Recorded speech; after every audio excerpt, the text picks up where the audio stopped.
Paano kung sabihin ko sa'yo na kahit meron ka pang million views ng mga videos, alam mo pwede ka pa rin ma-reject sa monetization. Totoo yan at marami nang nangyari niyan.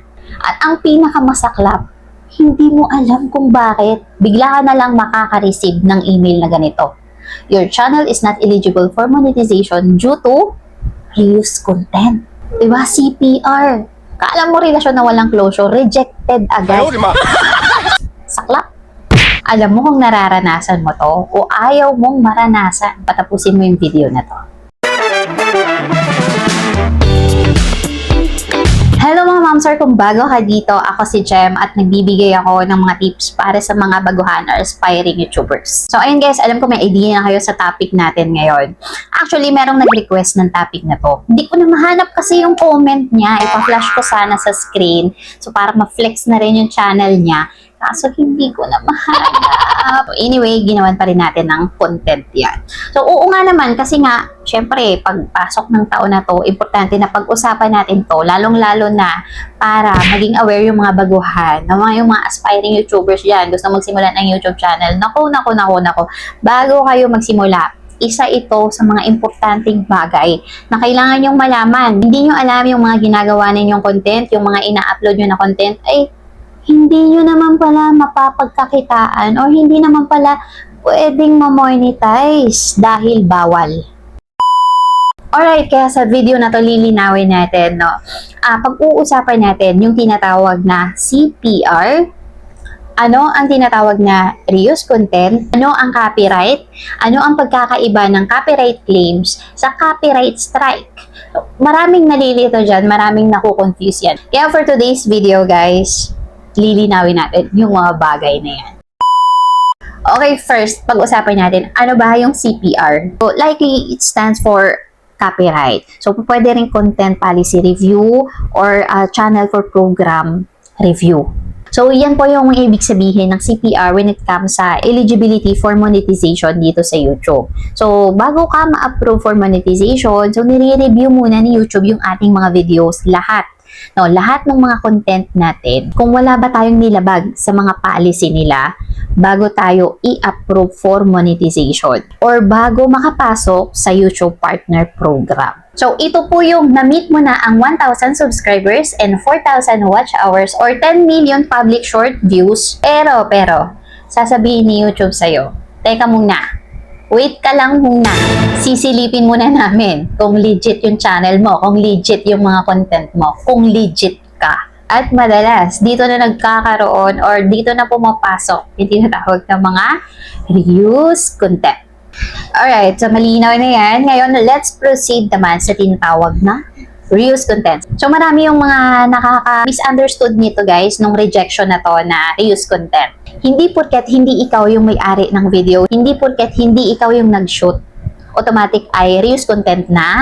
Minsan kasi mga mamsir ay nami-misunderstood natin yan. So ang pinakatanong kasi ni YouTube dyan is, meron ba tayong nadagdag na value doon sa video, doon sa content?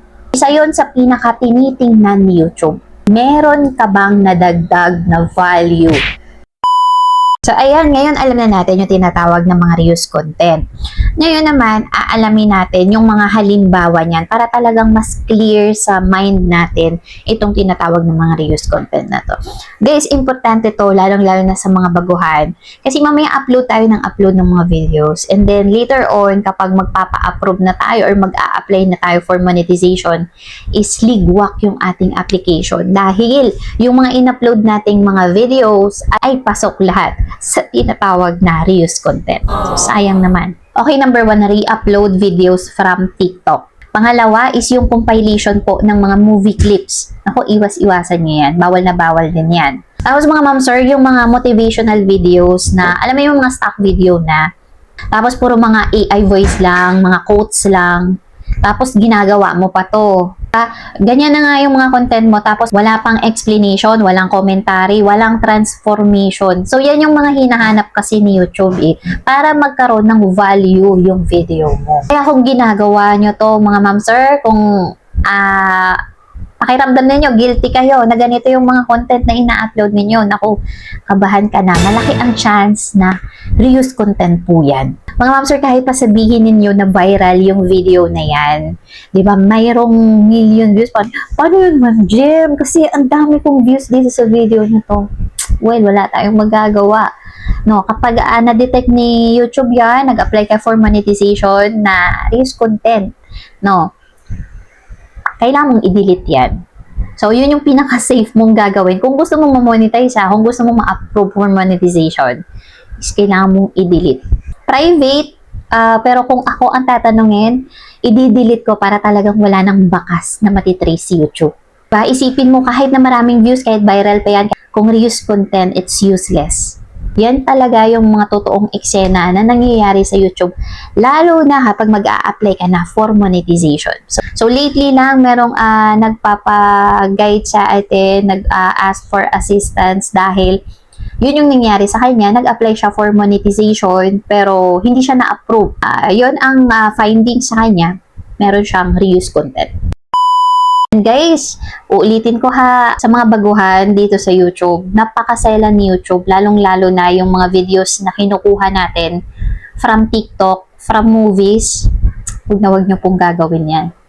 Oo, sa umpisa, wala kayong marireceive na mga email, ganyan. Pero, once na mag-a-apply na kayo for monetization, dyan na talaga kayo magkakaalaman. So, syempre, nabanggit natin yung mga bawal or yung mga content na nare-reuse. So, ngayon naman, pag-uusapan natin para may idea naman kayo, anong mga content, ma'am, yung mga hindi pasok sa reuse content. Yung hindi, okay? Yung hindi pasok sa reuse content.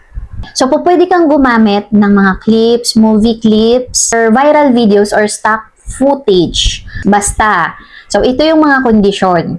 So, basta meron kang commentary voice. Importante yun na meron kang sariling explanation about doon sa video na yun. No, hindi pwedeng i-upload mo lang basta-basta yung kinuha mo ng movie clips na yan na hindi ka nagbibigay ng explanation or analysis, ng voice commentary, pa. Kailangan meron kang personal insight.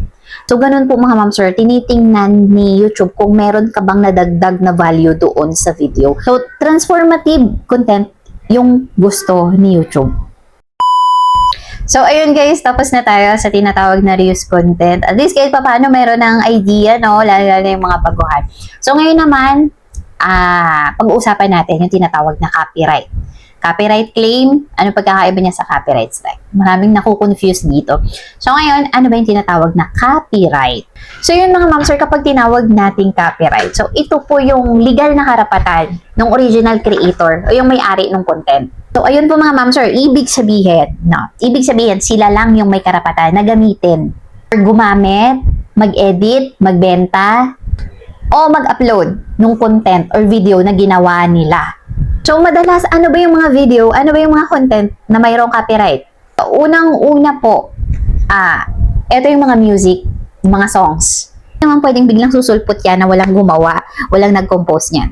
So, mayroon pong may-ari ng mga kanta na yan. So, ano pa? Mga pelikula, mga TV shows. So, minsan yung mga pictures, yung mga photos, books, scripts, and yung mga video ng ibang mga creator. So, kahit nakita mo sa Facebook, nakita mo sa TikTok, nakita mo sa Instagram, hindi ibig sabihin ay free mo na nagamitin. So, ngayon, sunod naman na pag-uusapan natin, copyright claim versus copyright strike. So, dito kasi maraming nalilito dito sa dalawang to.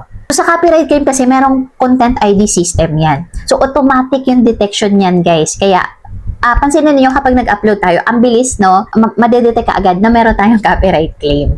Kapag meron tayong music na ginamit doon sa part ng videos natin, so, automatic detection. Ang mangyayari lang kasi guys sa sa copyright claim, 'di ba? Although wala naman masyadong mangyayari sa ating channel, no, pero when it comes kung for example, monetize ka na, pwedeng wala kang kitain sa video na yan kasi nga may copyright. May copyright claim, no, may may-ari nung song na ginamit mo para sa video na yan. Yung tendency niyan, pwedeng magkaroon ka ng konting-konting earnings doon sa video na yon. Or pwede rin na wala ka talaga as in kitain doon sa video na ginawa mo. So, sa copyright claim, safe ang channel mo pero maliit ang kita o wala kang kikitain. Ngayon naman, Ano ang copyright strike? So, ito ang mabigat-bigat. Okay, ano ang copyright strike? Ito ay penalty galing kay YouTube kapag may nag-report na copyright owner. Kapag may gumamit ng content nila na walang permiso. So guys, mabigat-bigat yung copyright strike ha. Pwedeng mawala yung channel natin dyan. At kapag nakatatlong strike ka na, meaning, 3 beses na may mga nagre-report sa'yo dahil sa copyright na yan, terminated na po ang inyong channel. So usually, yung strike ay 90 days bago mawala. 90 days, yun, 3 months. Tagal-tagal din. So, hindi lang dapat about earnings yung pag-usapan natin dito sa YouTube. So, importante rin na napag-uusapan yung mga bagay na to. Kasi, paano kakikita kung itong mga bagay na to ay hindi mo maitatama? Hindi ka ma-approve for monetization. So, sayang ang effort mo. Sayang yung mga pag-upload mo. So, ayun lang po mga ma'am, sir. At least na-discuss natin yung about sa CPR, sa reuse content, copyright claim, and copyright strike. So, ayan guys, kung na-CPR ka or na-CPR ka na dati, so hindi ibig sabihin nun ay tapos na yung channel mo. So, ibig sabihin lang, meron ka pang aayusin. At kung ayaw mo ma-reject, no, kapag mag-a-apply ka na for monetization, so huwag ka mag-focus doon sa lagi ka na lang magre-re-upload ng mga video. Huwag ka doon sa puro template lang. Diba? Iwasan natin yung, dahil nauuso na yung mga AI ngayon, iwasan natin yung mga AI na wala tayong nadagdag na value, walang transformation. And mga ma'am sir, uulitin ko sa inyo, no? Lalo na sa mga baguhan. Kung sobrang na-overwhelm ka dahil mayroon kang video na 100k views, 500k views, million views. Alam mo ba na pwede ka pa rin ma-reject for monetization lalo na kung ang mga video na yan ay about reuse content.